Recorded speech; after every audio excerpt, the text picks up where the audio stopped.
tiempo para estudiar la palabra del Señor. Bueno, le doy gracias al Señor porque estamos aquí, porque la verdad casi no llegamos. Fue difícil, pero bueno, Dios es bueno.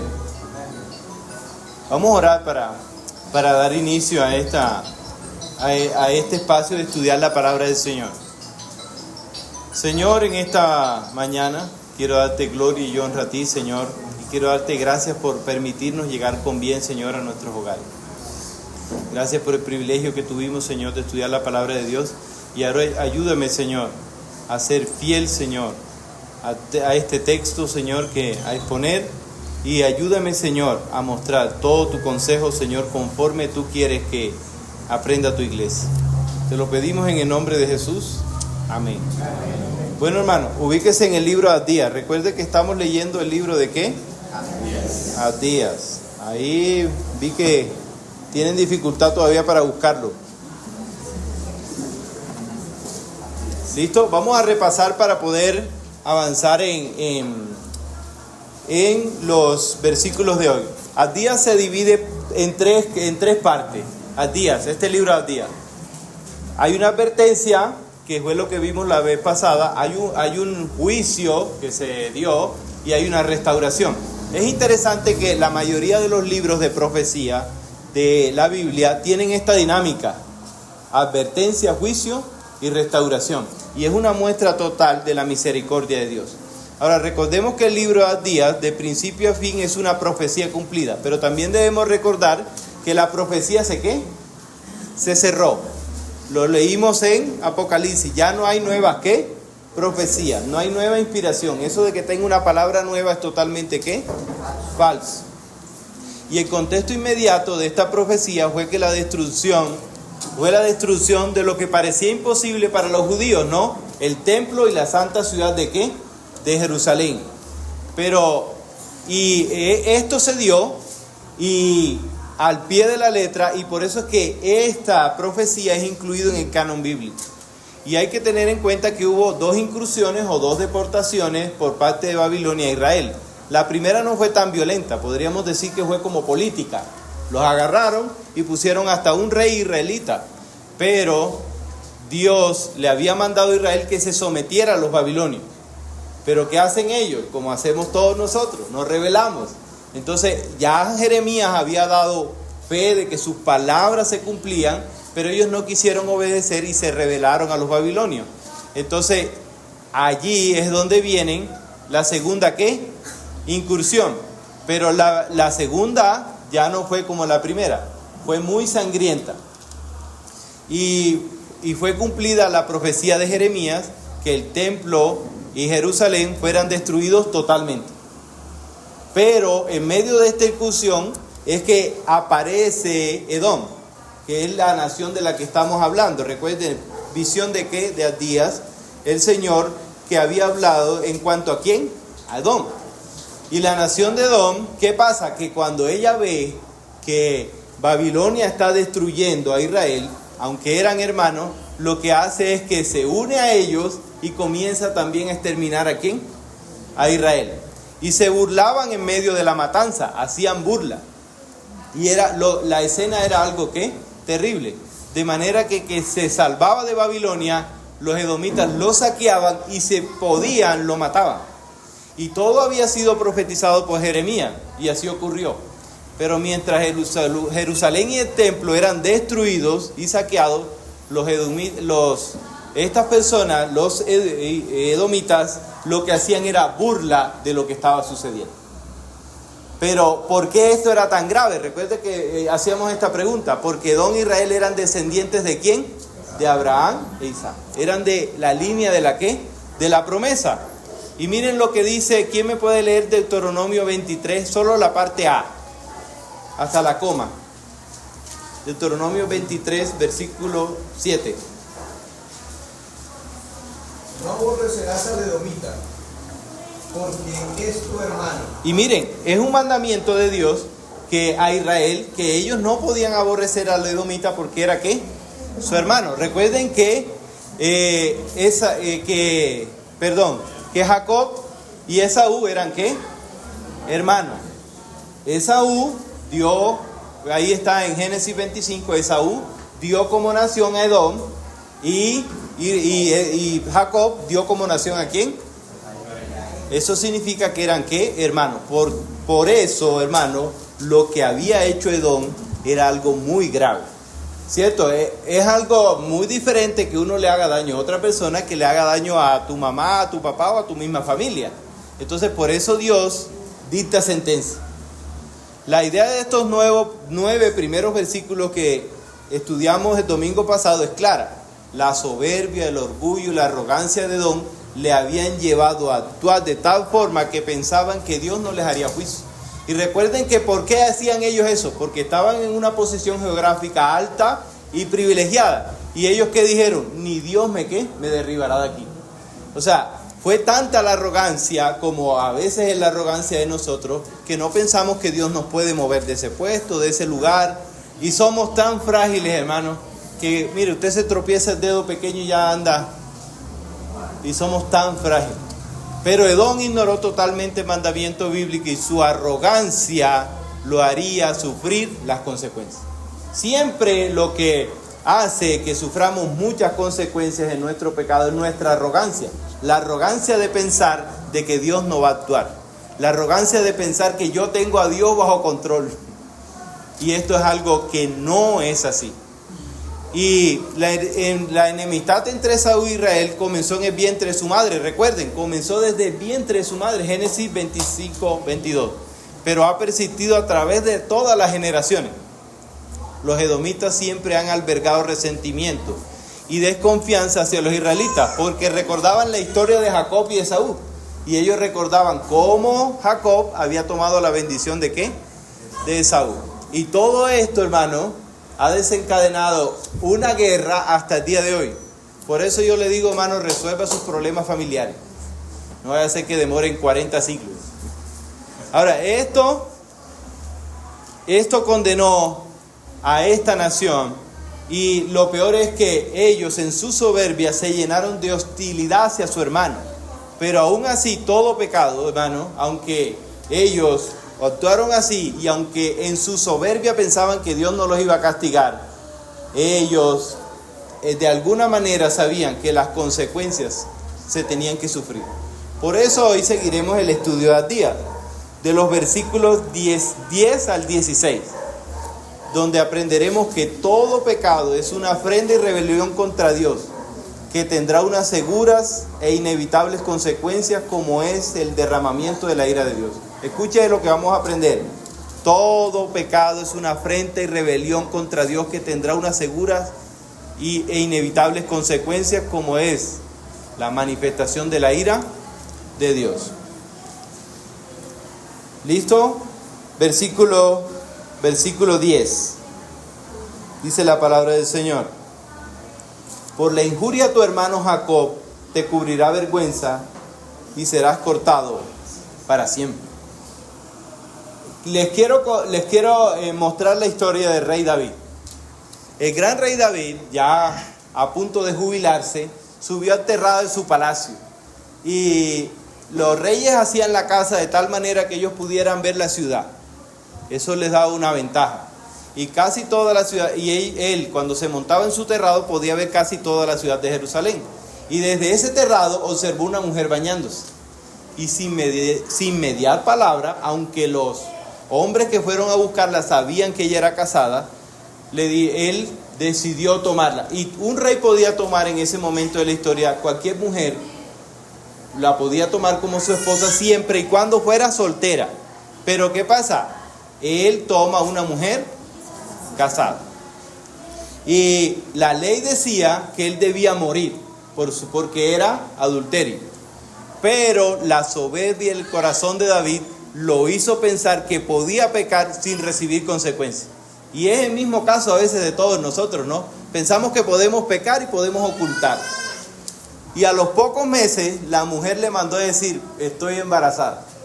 ¿Y cómo se oculta eso en ese tiempo? Y un pecado conlleva otro. Eso es como yo le digo a mis hijos: mire, usted me dice una mentira y tiene que sostenerla con 1000. Entonces el rey David mandó a buscar a su esposo y dijo: no, mando a buscar al esposo, él me está sirviendo en la guerra, lo mando para la casa, él duerme esta noche con ella y se lo chuto, ¿no? Entonces, todo el plan parecía que muy bueno, ¿no? Pero ¿qué pasó? Ese hombre era un hombre íntegro. Y dijo, yo no voy a dormir a mi casa sabiendo que mis soldados están durmiendo al aire libre. Y no fue a su casa.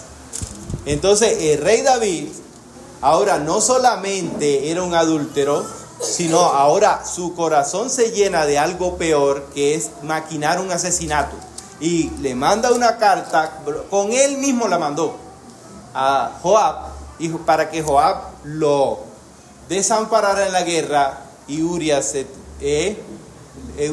muriera. Y miren el espiral descendente, por dónde comienzan las cosas. Y es que el pecado tiene esa particularidad.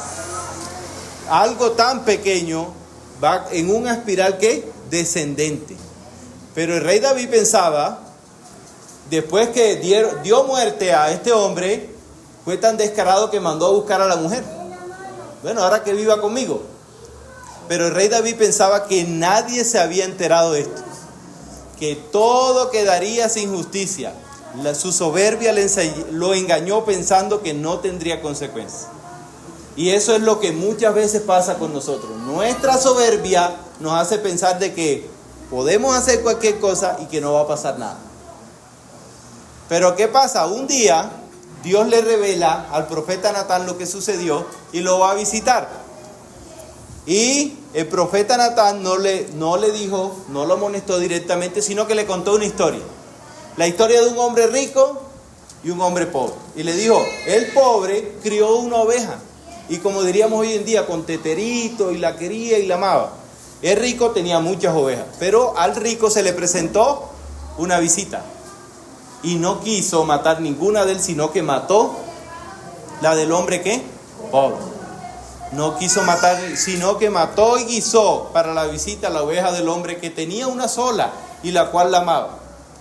Cuando el rey David escuchó esa historia, se llenó de ira y dijo, miren lo que dijo, vive Dios que hizo tal cosa es digno de muerte. Y ahí Juan de le dijo, tú eres ese hombre. Y allí él es confrontado con su ¿qué?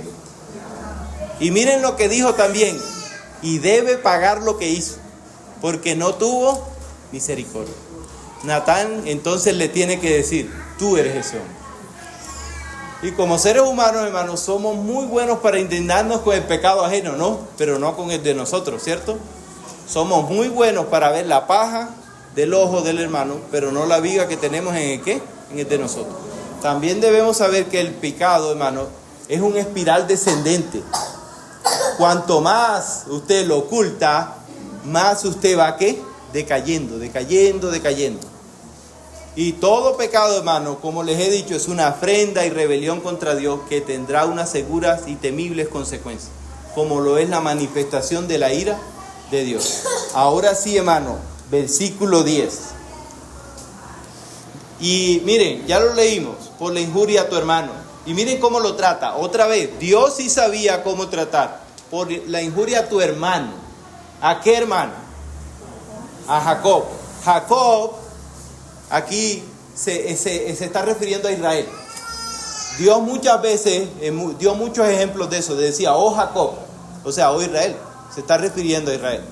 Y este versículo nos deja muy claro, hermano, que el pecado tiene unas consecuencias seguras e inevitables. Y este versículo también es una conexión entre el pecado de Edom y la destrucción que vivirían como consecuencia de su pecado. Y es también un resumen del mensaje de Dios por medio del profeta. Pero recuerden que Dios primero, en los primeros 9 versículos, les advierte. Y Dios siempre nos advierte, hermano. Y es interesante porque en su amor siempre nos advierte. Mire, cuando uno va a hacer algo malo, y yo le digo a mis hijos, si usted va a hacer algo y teme, ya Dios le está diciendo no lo haga. Pero nosotros somos necios y queremos cruzar siempre la barrera de nuestra conciencia. Y este versículo comienza con un por.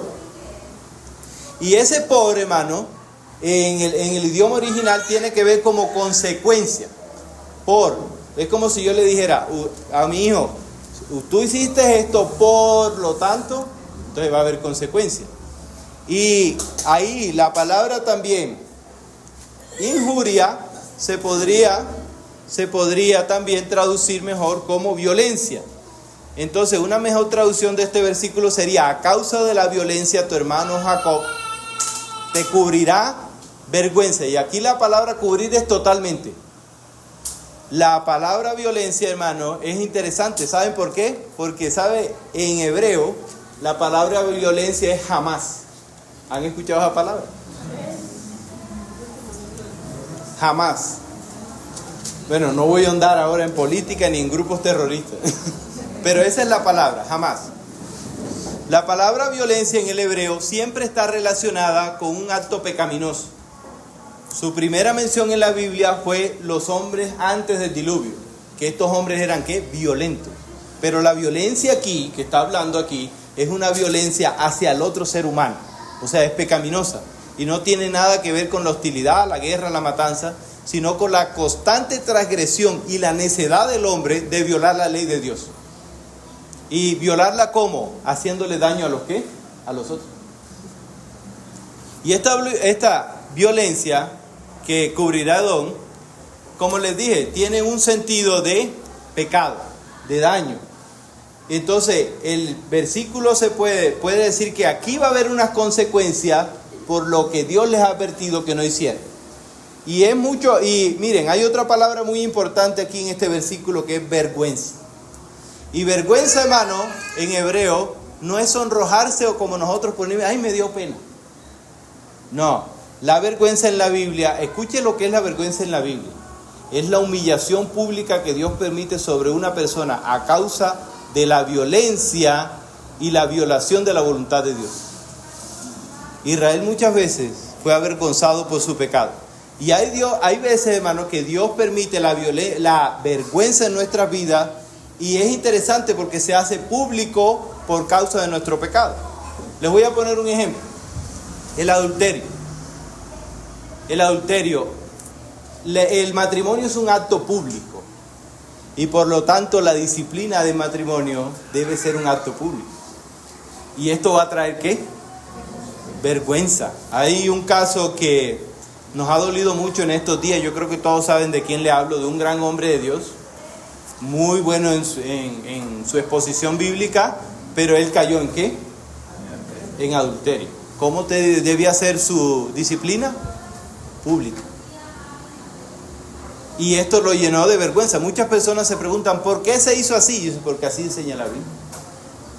Y la mayor vergüenza que sufriría Edom era la destrucción total de todo en lo que había confiado. O sea, lo que va a suceder aquí es la destrucción de los ídolos de esta nación. Y muchas veces, hermano, la destrucción que trae Dios a nuestros ídolos, como el trabajo, nuestra posición social, nos llenan ¿de qué? De vergüenza. Versículo 11. Recuerde que estamos en la sección del juicio. Ya hubo una advertencia, ahora estamos en el ¿qué? En el juicio. Versículo 11. El día que estando tú delante, llevabas extraños cautivos, su ejército y extraños entraban por sus puestos y echaban suerte sobre Jerusalén. Tú también eras como uno de ¿qué? Mire, el versículo 11 comienza con una descripción de los acontecimientos del día que los babilonios entraron a Jerusalén. Pero esta descripción es también la explicación de esa espiral descendente del pecado. Lo que vamos a ver aquí es la decadencia de una nación y de un pueblo por su pecado. El hombre sin Dios no mejora, hermano. Se vuelve más malo con el tiempo. Si lo quiere comprobar, estudie la historia humana, estudie estos tiempos. Es más, estúdiese usted mismo, sin Dios, ¿cómo era? Bien bueno, ¿cierto? Sí, bien bueno para el infierno. Pero es interesante. Y mire, y este pasaje va a demostrar esta realidad. El hombre que un día grita a su esposa, el camino que lleva es hacia el maltrato. El joven que un día toca a su novia, el camino es hacia la fornicación. Yo le digo a los jóvenes, mire, no me diga que usted está tocando a su novia y está pensando en invitarle el domingo a la iglesia, porque no es así. El hombre que cae en la pornografía cada vez más insaciable. Y nada mejorará en nuestras vidas si no llegamos al arrepentimiento. El hombre sin Dios es un caballo, hermano, sin freno en la maldad. Y cada vez va a caer, ¿qué? Por eso yo le digo a las jovencitas aquí y a los jovencitos, no te cases sin alguien temeroso de Dios, porque no va a mejorar. Eso no va a mejorar. Y el versículo comienza, el día que estando tú delante. Literalmente dice, el día cuando te paraste enfrente de ellos. ¿Y sabe cuál es la imagen?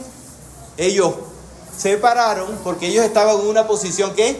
Privilegiada. Están mirando hacia Jerusalén y están diciendo, está bueno que les pase eso. Y se están riendo. Recuerden que esa es la imagen. Y miren, te paraste enfrente de ellos. Es una acusación directa para Edom. Ellos se pararon a mirar y se convirtieron en cómplices silenciosos de quienes causaban el daño a Israel. Es como si usted viera que están abusando a un niño o a una persona y usted no hiciera nada. Simplemente está parándose allí, gozándose con lo que está haciendo un perverso. Es lo mismo. Y esta es la posición que tiene Edom. Pero es interesante porque hasta ahora solo está, ¿qué? Parado. Y Edom se para a mirar lo que pasaba con total indiferencia mientras su hermano Israel era destruido. Y ellos están allí gozándose de lo que están viendo. Miren, sigue diciendo, llevaban extraños cautivos su ejército y extraños entraban por sus puertas y echaban suerte sobre Jerusalén. Tú también eras como uno de ¿qué? De ellos. O sea, Dios los compara como precisamente como los babilonios. Y esto sucedía mientras los edomitas miraban con indiferencia. Y aquí la palabra echaban suerte no significa que tenían dados, hermanos, no. O que estaban jugando a la lotería. No, aquí la palabra echaban suerte hace alusión a que estaban repartiendo el botín. Estaban repartiendo lo que esas personas que venían huyendo, no venían huyendo con oro, lo poco que les quedaba. En ese momento de la historia hasta la ropa era un botín. Y quitaban las ropas a los muertos. Y las cosas preciosas que encontraban eran repartidas entre ellos. Y el versículo termina diciendo, eras como uno de ellos. Y muchas veces, hermano, y esto tiene una aplicación a la iglesia, porque muchas veces como iglesia vemos a un hermano pecar. Y no podemos hacer como Edom, pararnos a mirar de manera pasiva. O peor, comenzar a criticar. Mire, ¿y eso qué evangélico? No. Y como esposos tampoco, y como padres, podemos dejar que nuestros hijos, ¿qué?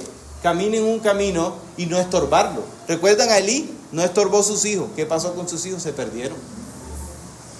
Y nuestra actitud no puede ser criticar, sino mostrar amor hacia mi hermano, y debemos mostrarle amor confrontándolo con su pecado. Y si no me confrontan, entonces, ¿qué va a pasar? Entonces, como iglesia, por eso es que como iglesia estamos llamados a exhortarnos unos a los ¿qué? A los otros, no a chismosearnos unos a los otros. No, en amor, mira. Y sigue diciendo el 12, y aquí en el 12, mire lo que comienza a suceder.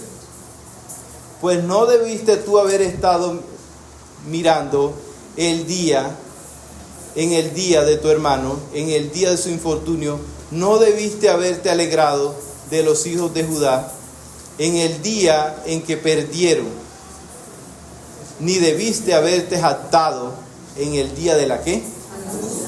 Miren, y Edom no solamente se quedó mirando el desastre, ahora miraba y se alegraba. ¿Sabe qué es lo que transmite el mensaje ahí? Le gustaba lo que veía. Y hay 3 verbos seguidos aquí que nos muestran el comienzo de la decadencia del pecado de Edom. Mirar, alegrarse y haberse ¿qué? Jactado. Hasta aquí todo es en la mente. Edom todavía no había hecho algo físicamente. Pero ¿qué dice la palabra del Señor? Si yo miro a una mujer y la codicio en mi corazón, ya me es ¿qué? Ya me es pecado. Y mirar y alegrarse es lo mismo. Hasta aquí, como le digo, todo está ¿qué? En la mente. Todo está sucediendo en la mente de Edom. Están mirando, pero no actuando. Los 3 verbos apuntan a la burla, al gozo, por lo que estaban mirando, o sea, la destrucción de Israel. Y nosotros no somos mejores que Edom, hermano. Muchas veces actuamos de la misma forma. Primero nos paramos a mirar el pecado y luego nos deleitamos en lo que estamos mirando. ¿O no es así? De pronto me sucedió a mí apenas ese pecado, ¿no? Y nos gozamos, nos disfrutamos y hasta nos alegra. Pero aquí no acaba todo. El rey David no miró a esta mujer y miró, pero él si hubiera sido temeroso de Dios, quítala ¿qué? La mirada. Pero él no miró y todo quedó allí. Lo que ya es pecado en mi mente se volverá pecado en mis hechos. Escuche eso. Lo que yo tengo aquí como pecado, después será pecado ¿qué? En mi conducta. Porque no va a quedar allí. El proverbio dice, tal es su corazón, tal es él. O sea, de alguna manera eso va a tener afectando tu ¿qué? Tu conducta. Por eso dice 13. Mire, dice 13. No debiste haber entrado. Y ya aquí comienza la ¿qué? Ya no está mirando, ya no está alegrándose, ya no les basta con eso. Ahora hay que ¿qué? Que entrar por la puerta de mi pueblo en el día de su quebrantamiento. No debiste haber mirado su mal en el día de su quebranto, ni haber echado mano a sus bienes en el día de su calamidad. Y en vez de que en vez de que ellos pararan allí, ahora comienza todo su pecado a descender. Ellos aborrecían, tenían a Israel como enemigo. O sea, Israel estaba siendo masacrado y ahora ellos se burlaban, pero su burla ahora pasa a otro nivel.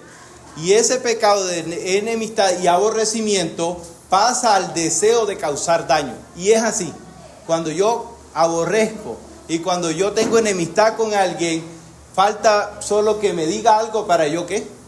Estallar. Y eso es lo que está sucediendo. Su burla, su desprecio se volvió ahora un hecho, algo físico. Ahora Edom entra en Jerusalén a hacer daño. Edom entra por las puertas de la ciudad para saquear la ciudad, echando mano, dice el versículo. ¿Y sabe qué significa ese echando mano? A las personas que venían heridas, ellos despojaban. Es como si hubiera sucedido un accidente y usted le estuviera quitando el anillo y la cartera que está tirado ahí en el suelo. Eso era lo que estaban haciendo estos perversos. Y tiene sentido de saquear al que está en desgracia. Y increíble, porque esto viene ¿qué? En picada. Pero no es el caso solo de Edom. Ya el mirar con deleite y satisfacción no es suficiente para ellos. Ahora Edom comienza el saqueo de sus hermanos Israel. Cuando hablo de saqueo, hablo de despojo de bienes materiales de quienes escapan de los babilonios. Y la decadencia de Edom era inminente y su soberbia lo impulsaba a hacer cosas todavía más terribles. ¿Ustedes están viendo que aquí el pecado está mejorando? No, la cosa va ¿a qué?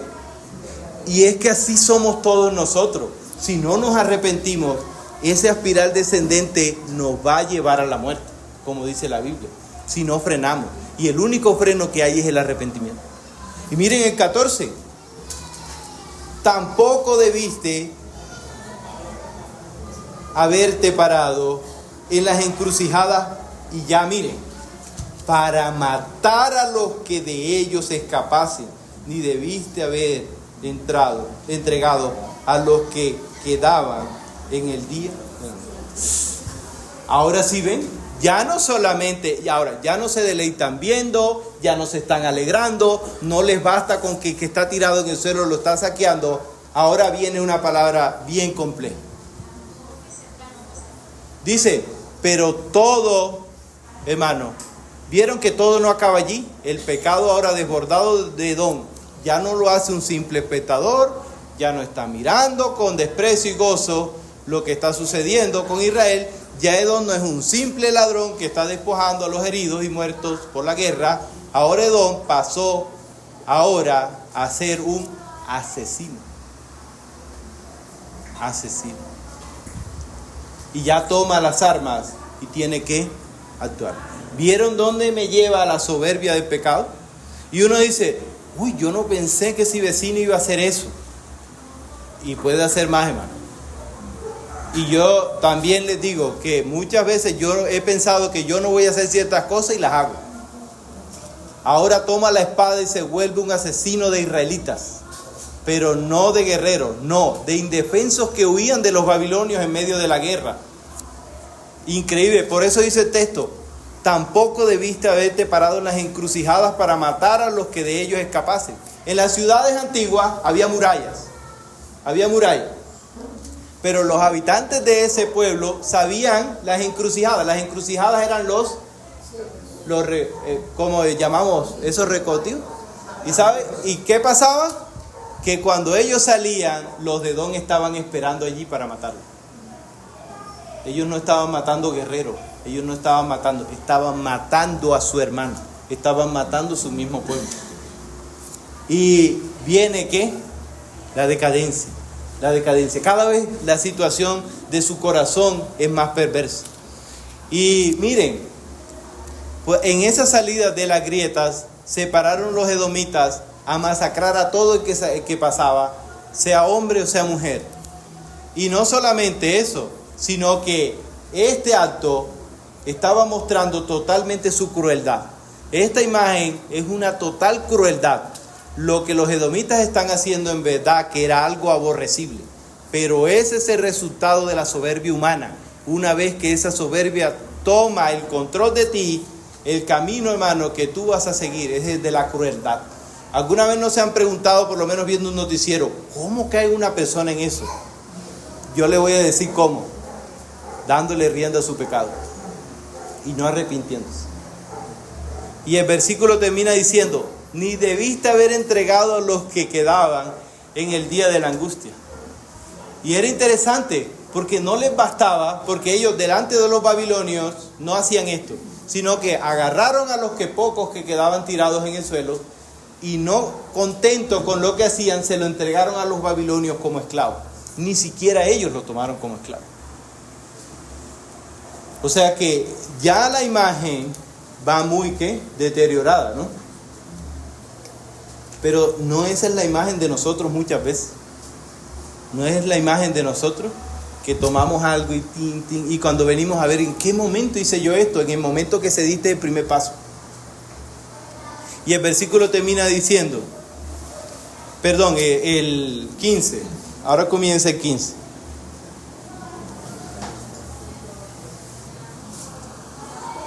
Porque cercano está el día de Jehová sobre todas las naciones, como tú hiciste. Se hará contigo, tu recompensa se volverá ¿sobre qué? Sobre tu cabeza. El versículo 15 comienza con un porqué. O sea, es explicativo. Va a explicar ahora las consecuencias de lo que va a suceder. Es el comienzo de la razón por la cual Edom no debía comportarse tan cruelmente con su hermano Israel. ¿Y sabe cuál era la razón? Porque cercano está el día de Jehová. Esta expresión, cercano está el día de Jehová, está en muchas partes del Antiguo Testamento. Muchas partes. Y hay una pregunta que hacerse. Bueno, ¿qué es el día de Jehová? ¿Qué significa eso? Vamos a dejar que sea la misma Biblia la que nos conteste.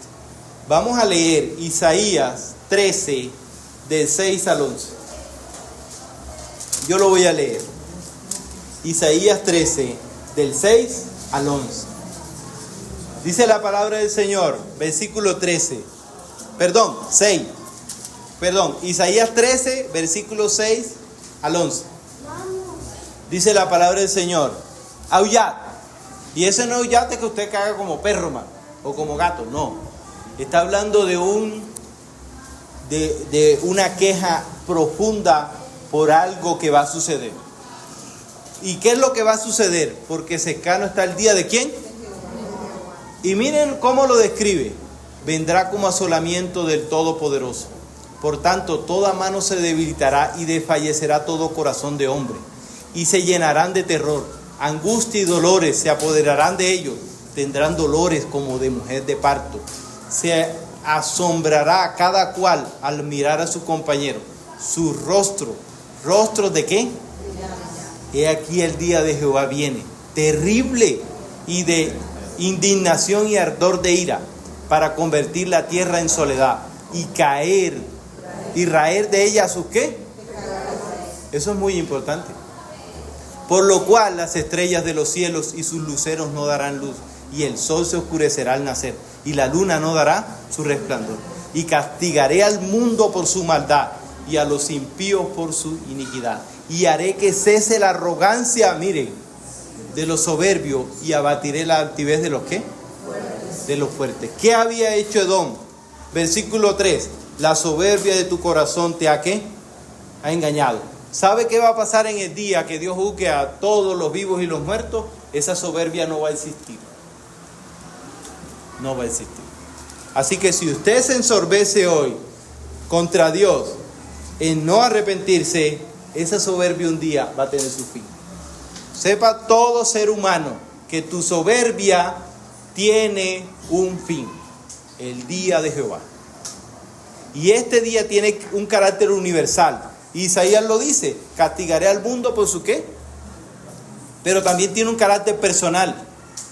Sobre todas las naciones dice, siempre que se hace mención del día de Jehová, tiene un aspecto global, pero también ¿qué? Individual. Pero el creyente arrepentido no debe temer del día de Jehová, porque para el creyente ese es un día glorioso, pues verá su salvación. Y el versículo termina diciendo, como tú hiciste se hará contigo, tu recompensa volverá sobre tu cabeza. Y esto es una mención de la ley del talión. Y a mí me da risa porque muchos asimilan la ley del talión como un motivo o como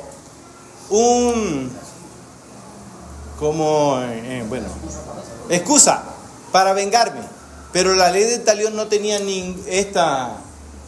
jamás Dios hizo la ley del talión ¿para qué? Como excusa para vengarme.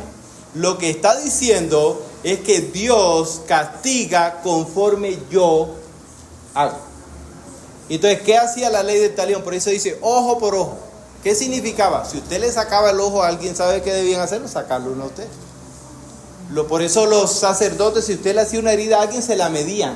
Y ahí mismo se la hacían. Para que usted entendiera de que Dios tiene un castigo equitativo. Edom va a tener una retribución de acuerdo a lo que él ¿qué? Hizo.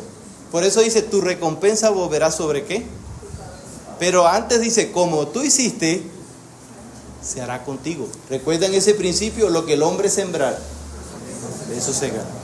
O sea, usted no puede cosechar, ser violento, usted no puede cosechar violencia y esperar flores. Porque eso no es lo que enseña la Biblia. Y este versículo es una aplicación, como les digo, a la ley del talión. El castigo debe ir de acuerdo a la gravedad del hecho. Y el único que puede hacer eso es Dios. Por eso dice la Biblia, mía es la venganza, yo pagaré.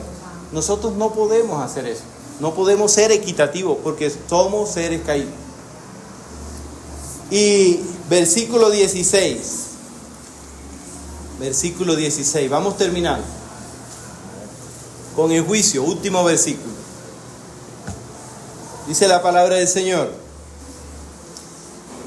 De la manera que vosotros bebisteis en mi santo monte, beberán continuamente todas las naciones.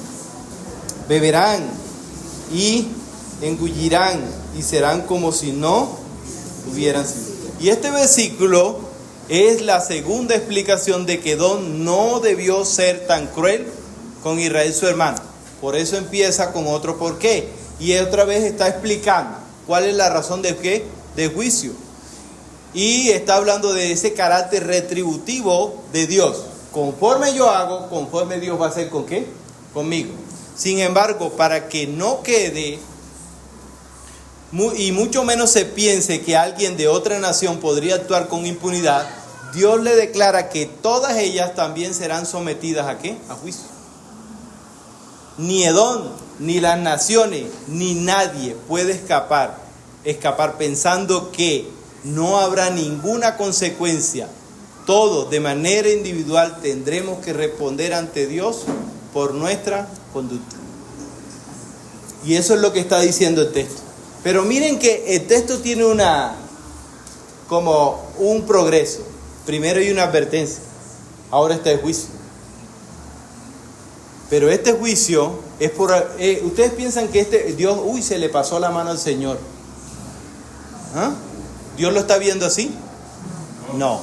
Está Dios siendo totalmente justo con la nación ¿de qué? De Edom. Y la única manera que seamos librados de este juicio es que nos arrepintamos. Pongamos nuestra fe en Jesucristo, y por eso este pasaje, aunque es de juicio, es también un llamado al arrepentimiento. Todos hemos pecado y estamos destituidos de la gloria de Dios. Nosotros no somos mejores que Edom, tal vez peores. Somos muchas veces iguales, sumergidos en esa espiral descendente de la decadencia y de la perdición. El mensaje de la Biblia para todo ser humano es este, escúchelo: el alma que pecare, esa morirá. Por eso todo ser humano está llamado al arrepentimiento de sus pecados. Y como aprendía yo ayer, todo ser humano está llamado al arrepentimiento. Y como es Dios quien lo llama al arrepentimiento, ningún ser humano está exento de cumplir esto, crea o no lo crea. Y el arrepentimiento tiene algo, hermano, que el perdón de Dios y el arrepentimiento tienen algo, que es algo condicional. Dios solo perdona a quien le pide perdón. Y Dios solo trae a quien llega al arrepentimiento. Y el arrepentimiento, hermano, es algo muy claro. El arrepentimiento es que yo voy caminando hacia la perdición. Voy caminando, voy en esa espiral descendente, cada vez peor. Y me arrepiento y volteo y ahora camino hacia el Señor. ¿Te has arrepentido de tus pecados? ¿O sigues en esa espiral descendente que te hundirá cada día más en la perdición? Porque no mejorarás. Ningún ser humano va a mejorar sin Dios. Hoy es el día para arrepentimiento, porque el juicio es seguro, porque Dios no es hombre para mentir. Todo, absolutamente todo se ha cumplido hasta el día de hoy. Y este día del Señor va a llegar. Y un día, como dijo Job, yo estaré delante de ti. Y así va a ser con cada uno de nosotros. Que Dios nos ayude, hermano. Que Dios nos ayude. ¿Qué hemos aprendido hoy? Hemos aprendido que todo pecado es una afrenta y rebelión ¿contra quién? Contra Dios, que tendrá unas seguras e inevitables consecuencias, como lo es la manifestación de la ira de Dios. Señor, yo te doy gloria y honra a ti. Y aún tus juicios, Señor, y los juicios que tú nos muestras, son para que nosotros nos arrepintamos. Y eso es muestra de tu misericordia y de tu bondad. Te doy gloria y honra a ti, Señor, por mostrarnos este texto, por mostrarnos estos juicios, para que nosotros estemos seguros, Señor, de que va a haber un juicio y que la única manera de no estar en ese juicio es arrepentirme de mis pecados y alejarme de ellos. Señor, ayúdanos. Gracias por el sacrificio de Jesús en la cruz, sin el cual, Señor, esto sería imposible de evadir este juicio, porque tú pagaste. El justo murió por los injustos. Y aunque la cruz es la muestra más grande de amor, también es la muestra más grande de tu justicia, porque el justo murió por los injustos. Que Dios bendiga su palabra, Señor, y ayúdanos, Señor, como creyentes también, a tener, Señor, tu salvación como algo precioso. Te lo pedimos en el nombre de Jesús.